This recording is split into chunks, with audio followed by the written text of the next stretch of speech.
Show. I'm Todd, and this is Dan. And today we're going to be cooking a 4-bone standing rib roast we got from Sunnyside Meats, and we're going to top it with some of Candelaria's green chili spices. So let's get started. Cooking a 4-bone standing rib roast. We've chose 4 bones because we're cooking for 8 people. Usually you're picking 1 bone for 2 people for the meal. It's just the right ratio for bones to people. So one of the important things to look for in a standing rib roast is the marbling in the meat. The marbling in the meat is just these veins of fat that run through the meat. In a good rib roast, you're going to have a nice, even pattern of marbling through the meat so that you know you have a nice, tender roast at the end of the meal. Create the rub that's going to go on the standing rib roast. Todd went to go get us a couple more beers. I'm going to work with the red chili and the green chili. Already got some red chili in the bowl here. Got a little bit of green chili we're going to add. This is the Candelaria green chili. Also going to add some Mediterranean sea salt into the mix and some cumin seed. Cumin will add some smokiness along with the heat that the chilies bring. Green chili, red chili, the cumin seed, and the salt. You start to mix it together and you can start to see it. It's pretty well blended. The color's really coming together. I'm going to add a little bit of fresh black pepper, just because you really can never have too many peppers on this thing. Let's start putting the rub on the meat. Like rubbing meat, it's good. You want to make sure you get the rub in there. Really get it in the pores of the meat. Make sure you get a nice, good, clear covering of all the meat. While he's doing that, no man food cooking show is ever complete without some sort of liquor of some sort, right? So tonight we got some peach brandy from Peach Street Distilleries. This is actually batch 1, bottle number 25. So we got some connections with those guys up there. They've been really great with us, and that's what we're drinking tonight. All right. We've properly rubbed our meat. It's ready to go in the oven. We've got the oven preheated to 350 degrees. It's going to take about 3.5 hours for this hunk of meat to cook. We want the center temperature to be about 110 degrees.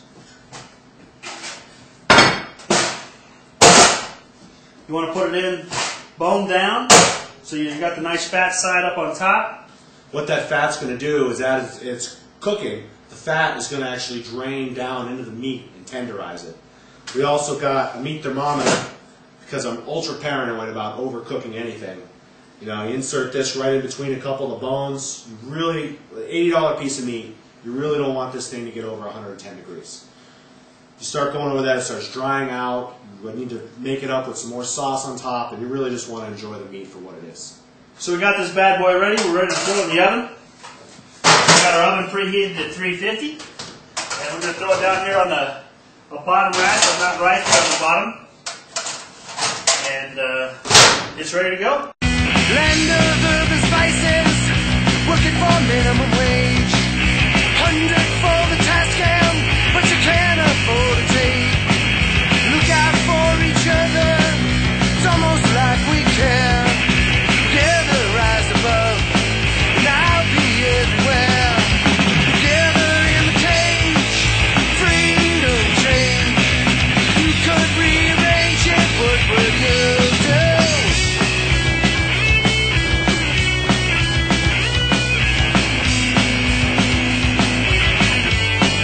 So we got all the potatoes chopped up. They're in little bitty pieces. The littler the pieces, the quicker it'll all cook. And just going to toss them all in the pot right here. This is how we're going to do the mashed potatoes. Butter's pretty much cooked off from these potatoes. We're going to start adding 1 stick of butter and 2 sticks of butter because you really can't go wrong the more butter you add. Fat equals flavor. So we're going to throw in some cheese. Going to keep hunking cheese in. We got about a ½ pound of cheese in here. And then we're going to start mashing these things up. And we've got to stir it in. Get this butter starting to melt. You're forgetting the green chilies. We need to throw some green chilies in there. It's at home.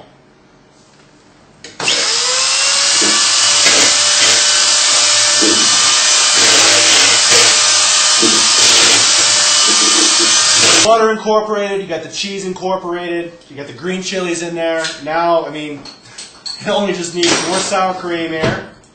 So we're going to add some of that. And also, hope you're not dieting, some heavy cream. just to get it a little more milkier and creamier. And there's still some butter pads here that need to be melted. And then it's time to call back the drill. Todd? The standing rib roast is about 30 minutes from being done, and this is in time to encrust it with the bacon. We're making bacon encrusted prime rib. I got some nice, fresh-made bacon from Sunnyside Farms. We're going to go ahead and layer the prime rib with bacon. This adds a couple things. It adds a little flavor to the standing rib roast. It also allows the bacon fat and grease to drip down into the bacon pan, the roasting pan, and add a little flavor to the au jus sauce we're going to make a little bit later. All right, we've got the bacon on the prime rib. We're going to throw it back in the oven for the next 30 minutes, and then we'll pull it out and enjoy. The roast is at about 110 right now, which is right where we want it. It's going to continue to rise an additional 5 degrees after we take it out, which is why we really want to take it out at 110. It's still a little overcooked for my taste, but the key is to please your audience. And here you have it. The roast is all done. We're going to cut it away from the bone. Make sure when you're cutting, you're staying right next to the bone. You also notice that as it's been resting, there's a significant lot less bacon on this thing. That's because I've been eating it. Okay. All right, we got our bacon encrusted prime rib all done. We got our man food mashed potatoes. And we got a successful meal here, Dan. We lack vegetables, which is always a good thing.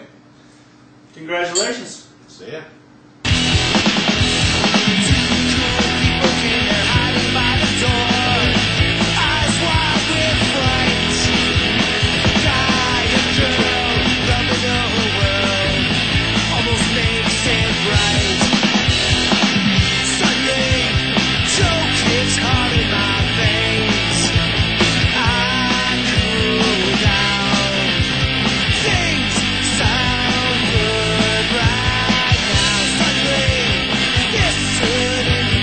La la la la la la, sissy boy.